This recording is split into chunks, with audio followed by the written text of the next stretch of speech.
एक पटक एकजना साधु आफ्ना केही चेलाहरू लिएर जङ्गलको बाटो कहीँ गइरहेका थिए र अचानक त्यस जङ्गलको बाटोमा नदी आउँछ।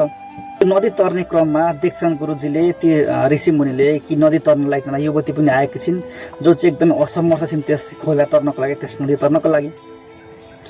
र ती ऋषिमुनिले आफ्ना चेलाहरूलाई नदी तर्नलाई आदेश दिन्छन्। चेलाहरू गएर नदी तर्छन् सजिलैसँगले, तर त्यस युवती नदी तर्न सक्दिनन्। उनले त्यो अवस्था बुझेका हुन्छन् र ती ऋषिमुनिले त्यस युवतीलाई सहयोग गर्ने मनासाले, सहयोग गर्ने चाहिँ हेतुले आफ्नो काँधमा बसाउँछन् र ती युवतीलाई खोला तार्छन् ती ऋषिमुनिले।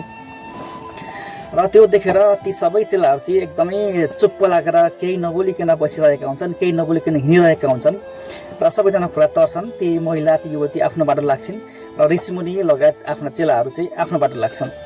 र निकै पर, धेरै पर गइसकेपछि जङ्गल क्रस भएर चाहिँ एउटा गाउँको नजिक पुगेपछि, धेरै पर गइसकेपछि एकजना चेलाले चाहिँ प्रश्न गर्छन् ती गुरुजीलाई कि स्वामीजी, हजुरले त महिलाहरूभन्दा पर बस्नु, महिलालाई छुन हुँदैन, स्पर्श गर्नु हुँदैन भनेर हामीलाई सिकाउनु भएको थियो, हामीलाई ज्ञान दिनुभएको थियो।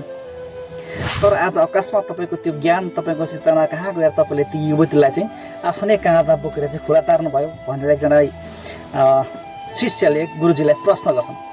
र गुरुजीले हाँस्दै हाँस्दै जवाफ दिनुहुन्छ कि पहिला कुरा त मैले त्यस महिलालाई गलत नियतले स्पर्श गर्नुभन्दा पनि त्यस महिलालाई सहयोग गर्ने हेतुले, नदी तार्ने हेतुले चाहिँ मनासले चाहिँ मैले राम्रो सोचेर चाहिँ तिनलाई मैले काँधमा बोकेर नदी तारेको भने मैले तिनले नदी तारेको थिएन भने तिनले नदीले बगाउने सक्ने सम्भावना प्रबल रूपमा थियो र मैले त्यस युवतीलाई सहयोग गरेको हुँ। अर्को कुरो, त्यस युवतीलाई जब खोला तारेर किनारमा ल्याएँ मैले त त्यही छोडिदिएको थिएँ, तर तिमीले त बाबु आफ्नो मनमा बोकेर यहाँसम्म ल्याएर आएको रहेछौ भनेर चाहिँ गुरुजीको उत्तरले चाहिँ त्यस शिष्य चाहिँ अवाक हुन्छ अथवा त्यस शिष्यको बोली बन्द हुन्छ।